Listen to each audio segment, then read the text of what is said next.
All right, joining us for more on this, we're going to talk to House Minority Whip Steve Scalise. We could keep you here all hour, but we'll try to get through as much as we can. One of the things about this executive order is a push for vaccinating immigrants and migrants as they come across the border. You have some particular thoughts on that, sir?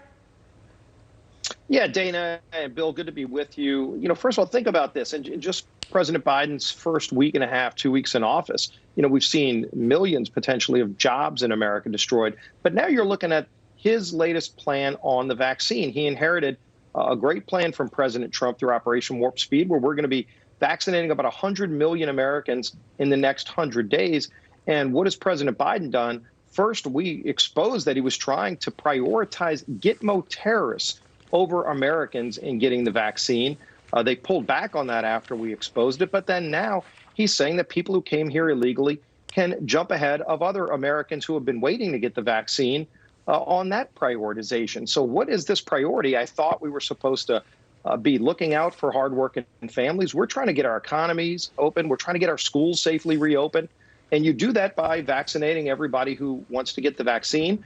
Clearly, not everybody who wants to get it has been able to get that vaccine. And now President Biden's going to allow people who come here illegally to get the vaccine before some Americans who have been waiting for months. I imagine we will hear that this is his plan. And by the way, it sets back his 100-day plan because there's only so much vaccine to go around. I imagine we're going to hear a lot more about that, too, and it's very interesting that you bring that up. We had the Gitmo story earlier in the week, too, and that call was reversed. With these executive orders that are affecting American lives as we speak in the first couple of weeks here, here's a quote from Louisiana Oil and Gas. If we get banned offshore, that will be a really big blow to the state.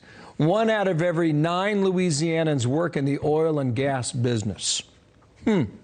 What is the effect in Louisiana? Bill, it's devastating for the hardworking families in South Louisiana. You go down to Port Fourchon, where they service a lot of the deep water drilling in the Gulf of Mexico. These are really good jobs. These are careers for people who have been working, in many cases, second, third generation, producing American energy. This is something that's allowed us to lower energy costs. Oh, and by the way, our standards are so much better in America than these other countries these jobs will go to. It's not like nobody's going to produce oil. It's going to be a gift to countries like Russia, Venezuela. And by the way, carbon emissions are going to go up because those countries don't have the good standards. We use the money in Louisiana to restore our coast. It's a big environmental issue, rebuilding land that's been lost over decades from the leveeing of the Mississippi River. That money comes from drilling in the Gulf of Mexico. Where's that going to go?